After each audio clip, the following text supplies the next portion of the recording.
Assalamualaikum warahmatullahi wabarakatuh. Kembali lagi nih ya bersama saya di channel Uke Julianto atau di channel seputar otomotif 26 ini. Nah, di video-video sebelumnya mungkin saya memberikan sedikit informasi terkait fitur-fitur, problem, ataupun ya test drive ala-ala pop drifting gitu ya. Jadi kalian yang belum mengetahui fitur-fitur atau problem pada mobil Agya, kalian bisa cek di daftar menu playlist saya atau nanti saya kasih di kolom link deskripsi gitu ya. Nah, sekarang di video kali ini kita bahas ya masalah sedikit kekurangan pada mobil Agya ini. Memang pada dasarnya setiap mobil itu pasti memiliki kekurangan dan kelebihannya masing-masing ya. Nah, kira-kira apa aja sih kekurangan setelah kurang lebih 2 tahun pemakaian teman-teman? Karena kita tahu di sini mobil Agya ini tahun 2023-2024 kurang lebih bulan 8 lah ya. Jadi hampir 1,5 tahun mendekati 2 tahun. Dan di sini pun kalian bisa lihat mungkin banyak anak-anak ataupun nanti ada suara-suara telolet karena memang ini tempat umum, jadi kalian bisa maklumin ya. Dan buat kalian juga jangan lupa untuk di like dan di subscribe biar kalian bisa mengikuti video saya selanjutnya. Jadi kira-kira apa nih kekurangan pada mobil Agya tahun 2023 ini yang tipe CVT ataupun manual teman-teman? Karena kita tahu pada mobil Agya ini satu persatu kita bakalan kupas semua teman-teman. Jadi buat kalian pun yang merasa kurang lebih ada sedikit kekurangan atau keluhan bisa tulis di kolom komentar ya. Yang pertama ini kita dari lampu ini dulu teman-teman ya. Di sini kita bisa lihat nih teman-teman.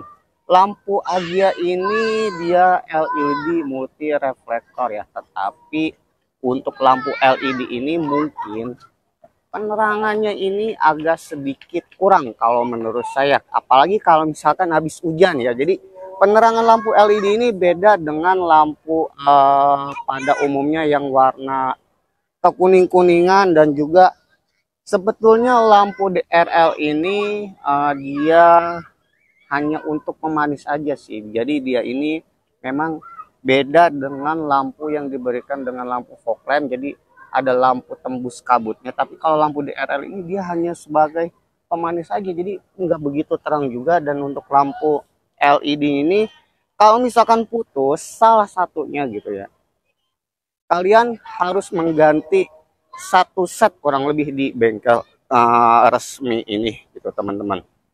Dan lalu yang sudah saya lalui gitu ya 1 tahun pemakaian, coba kalian perhatikan di ban mobil Agya ini teman-teman. Ini sudah hampir 2 tahun mobil merek Campiro Ring 14 ya. Nah, jadi buat kalian harus rutin diperiksa ataupun dirotasi bannya ini. Karena kalau misalkan kalian nggak rotasi, ini kalian bisa perhatikan ini saya sudah rotasi ya bagian depan gitu ya.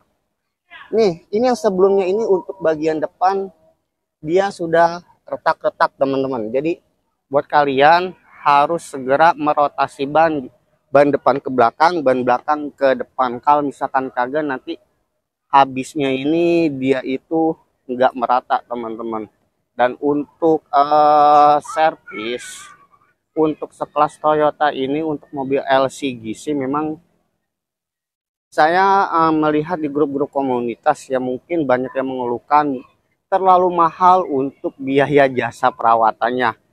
Sebenarnya untuk mobil LCGC apalagi sekelas Toyota mungkin kalian sudah tahu lah kalau untuk biaya perawatan ini kalau menurut saya agak nggak begitu mahal gitu, agak murah gitu. Yang namanya sekelas mobil LCGC untuk pemakaian untuk perawatannya pun kalian bisa tahu ya. Toyota ini dia sudah memberikan gratis free jasa servis selama 60.000 kilometer atau 50.000 kalau kalian rutin, nanti ditambah lagi sampai 60.000. Dan ada yang memberikan free jasa oli tiker LED plus sama tiker biasa. Jadi perbedaannya ini tiker LED plus itu kalian mendapatkan free oli jasa servisnya ini full dengan oli filternya, sedangkan untuk free piker biasa, kalian hanya mendapatkan 2 liter oli gratis aja teman-teman.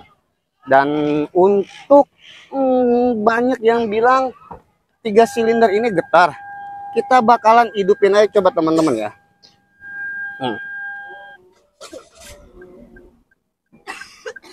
Nih, kita bisa bakalan lihat bagian interiornya dulu. Dan memang banyak yang bilang katanya nih bang, kalau 3 silinder kalau lagi dilangsamin pintu dibuka ini dia getar ya. Ya memang pada kenyataannya memang ini agak sedikit getar ya, tapi yang namanya kita mau jalan memang harus gitu pintunya dibuka gitu kan. Jadi buat kalian mungkin harus kalau ingin memilih-milih gitu, sebab rivalnya ini seperti mobil Brio, kalian harus merasakan test drive-nya dulu. Kalian bisa lihat bagian dalamnya. Coba aja masuk ke dalam dulu kamera di sini ya. Nih, kita lihat dulu bagian setirnya. Ini untuk setir dia sudah dilengkapi dengan tombol steering wheel ya. Jadi ada tombol-tombol volume adanya di setir ini, dan pastinya dilengkapi dengan airbag. Dan lalu di sini kita bisa lihat nih teman-teman ya, dia dilengkapi dengan pedal shift control. Bisa lihat sini pedal shift control ini dia untuk pengguna yang CVT teman-teman. Tapi kalau yang manual sih dia nggak ada yang namanya shift control.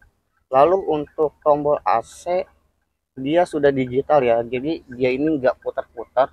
Dan untuk kisi-kisi AC-nya dia ada 4 kisi-kisi AC. Biasanya kalau untuk mobil LCGC itu kan dia hanya diberikan 3 kisi-kisi. Dan tapi untuk yang hembusan blowernya ini dia hanya dihembuskan ke bagian atas saja, nggak ada yang ke bagian bawah kaki ataupun di kolong-kolong dashboard. Dan untuk ininya nih, audionya ini dia sudah touchscreen teman-teman ya. Untuk audionya sudah touchscreen, sudah dilengkapi dengan Telling, M Toyota, USB ya. Jadi kalian sudah bisa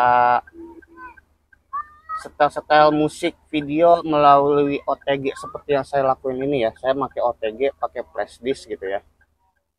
Nah, jadi buat kalian kalau untuk menu fitur Telling bisa cek di daftar menu playlist, penggunaannya juga seperti apa saya sudah memberikan informasinya. Dan untuk panel iniannya nih, dashboard ya, dia kan ini kan kulit, maksud saya kan plastik ya. Jadi mungkin nanti di jangka waktu beberapa tahun yang namanya plastik itu kan dia lama-lama mengeras gitu kan. Apalagi kalau kena jalanan rusak pasti ada suara getar-getar. Tapi untuk sampai sekarang ini nggak ada masalah sih, kondisi semut, aman dan nyaman gitu ya. Dan kurang lebih kita lihat average mobil ini 3 silinder ya. Jadi pemakaian hanya di dalam kota, kurang lebih kalian bisa lihat average-nya ini 1:15,6 km. Jadi 1 liter ini ya kurang lebih 15 km sih, walaupun 3 silinder gitu ya. Nah sekarang coba kita lihat mungkin lampu-lampu depannya ya.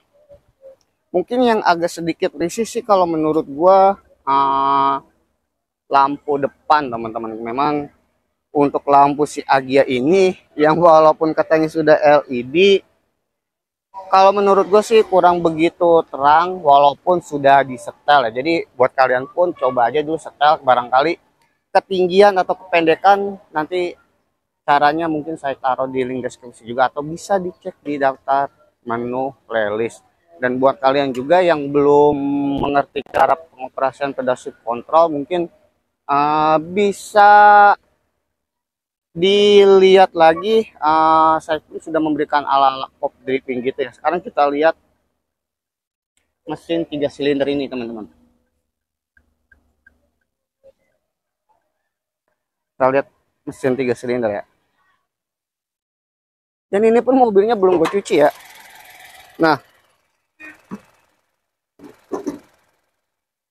kalian bisa lihat ini mesin 3 silinder. Memang kalau ketika idling dia itu agak sedikit goyang ya, karena memang 3 silinder. Tapi ketika kalian sudah mengendarai, sudah di bawah jalan ya aman-aman aja sih, nggak ada kendala gitu. Yang kata orang itu getarnya bukan main bang kalau untuk mobil Agya ini, tapi pada dasarnya setiap mobil memiliki kekurangan dan kelebihannya masing-masing. Dan kalau untuk pemakaian di sampai sekarang ini, kalau menurut gue sih worth it aja, nyaman-nyaman aja, sebagaimana mestinya dengan harga mobil yang 200 jutaan. Tapi kalau untuk sekelas Brio ya mungkin nanti saya bakalan mereview membandingkan lebih baik Agya atau Brio teman-teman ya. Dan mungkin dari saya itu aja ya. Buat kalian nanti kita bakalan coba langsung test drive aja kali teman-teman ya. Nah, kalau gitu sampai jumpa.